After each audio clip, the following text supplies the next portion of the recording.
উম্মাহ শোন শোন, সাহাবী শোন শোন, যখন 700 বছর আগে, 400 বছর আগে, 500 বছর আগে এই বাংলায় চতুর্দিকে আর গুমরাহি চেয়ে গিয়েছিল, তখন অন্য কেউ নয়, তখন ফুরফুরার বীর আবু বকর সিদ্দিকের 6 পোস্টের দাদু মুস্তাফা মাদানী এই বাংলার ইমাম হয়ে বাংলার কোনায় কোনায় ইসলাম প্রচার করেছিল, দিন প্রচার করেছিল।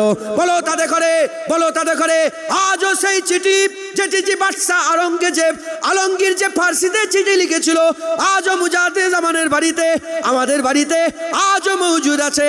যে বাড়িতে যে চিঠিটা লেখা আছে যে আমি তোমাকে বাংলার ইমাম করে দিলাম, যেখানে ইচ্ছা সেখানে গিয়ে দিন প্রচার করো, হাবিবুল্লাহর গুলামি করো, হাবিবুল্লাহ সংবাদ দাও, হুজুর পাকের আশেকের কথা বলো, হুজুর পাকের মহব্বতের কথা বলো।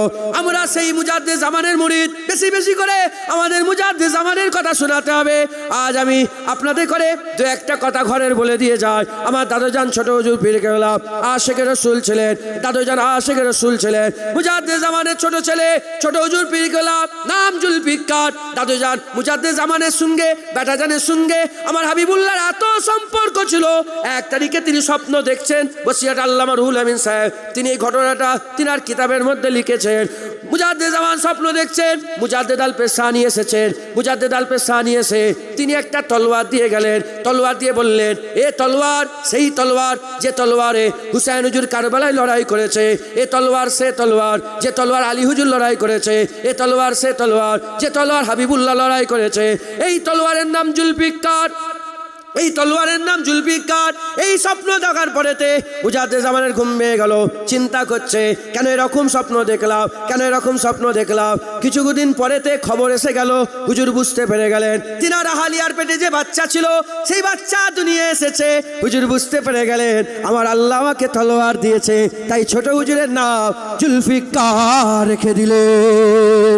এ নবীর উম্মত উম্মতিরা, সেই জুলফিকার ছোট হুজুর পীর কেবলা হুজুর পাকের গোলাম হয়ে গেলেন, আশেকে রসুল হলেন। মুজাহিদে জামানের ছোট ছেলে আশেকে রসুল ছিলেন। এত ইশক মোহাব্বত দিলের মধ্যে ছিল, এত ভালোবাসা দিলের মধ্যে ছিল। তিনি একদিন বসে আছে, কয়েকজন হাজী সাহেব ছোট হুজুরের কাছে এসে বলে, হুজুর পিয়াদি মাফ করে দেন, যখন গিয়েছিলাম আপনার সঙ্গে দেখা করতে পারেনি, এখন আমি মদিনা মক্কা শরীফ থেকে এসেছি, ঘরে যাইনি, আগে দেখা করে তারপরে বাড়িতে যাব। হুজুর বললেন, দাদুজান বললেন এসব কথা বাদ দাও, মসজিদে বসে বসে বললেন এসব কথা বাদ দাও, মদিনার কথা বলো, হুজুরের কথা বলো, মদিনা নববীর কথা বলো, হুজুর পাকের মদিনা শরীফের কথা তুমি শোনাও। ওই সোয়ে মদিনা শরীফের কথা বলতে বলতে, মদিনা শরীফের কথা বলতে বলতে মুজাহিদে জামানের ছোট সাহেব যারা আশেকে রসুল হাল পয়দা হয়ে গেল, জোশ মেরে উঠলেন আর আল্লাহ বলে চিৎকার করলেন। সামনের বসে থাকা লোকগুলো বেহুশ হয়ে গেল, বেহুশ হয়ে গেল। বেহুশ হয়ে যাওয়ার পরেতে তাড়াতাড়ি করে পানি দিতে আরম্ভ করলো। যখনই পানি দিয়ে চোখটা খুলতে আরম্ভ করলো, সঙ্গে সঙ্গে হাজী সাহেবরা বলতে আরম্ভ করলো, হুজুর কাবা দেখেছি, হুজুর কাবা দেখেছি, সাফা দেখেছি, মারুয়া দেখেছি, মিনা দেখেছি, মুজদালফা দেখেছি, আরাফা দেখেছি। আমার পীর আমি হুজুর পাকের রওজা দেখেছি, রাসূলুল্লাহ রওজা দেখেছে, মদিনা দেখেছি, মদিনা শরীফের উঁচু উঁচু মিনার দেখেছে, সব আল্লাহ দেখিয়েছে। একটা জিনিস দেখায় না, মদিনাওয়ালার দিদার হয় না। যখনই আপনি আল্লাহ বলে চিৎকার উঠেছেন, আল্লাহ পাক আমাদের মদিনাওয়ালার দিদার করিয়ে দিয়েছে।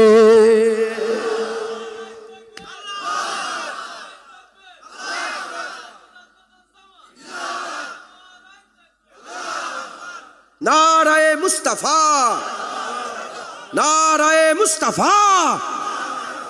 এ বাংলায় চালু করছি, আল্লাহ পাক এ বাংলায় এ তাকবীর কোনায় কোনায় পৌঁছে দেবে, এটাকে পৌঁছাতে হবে।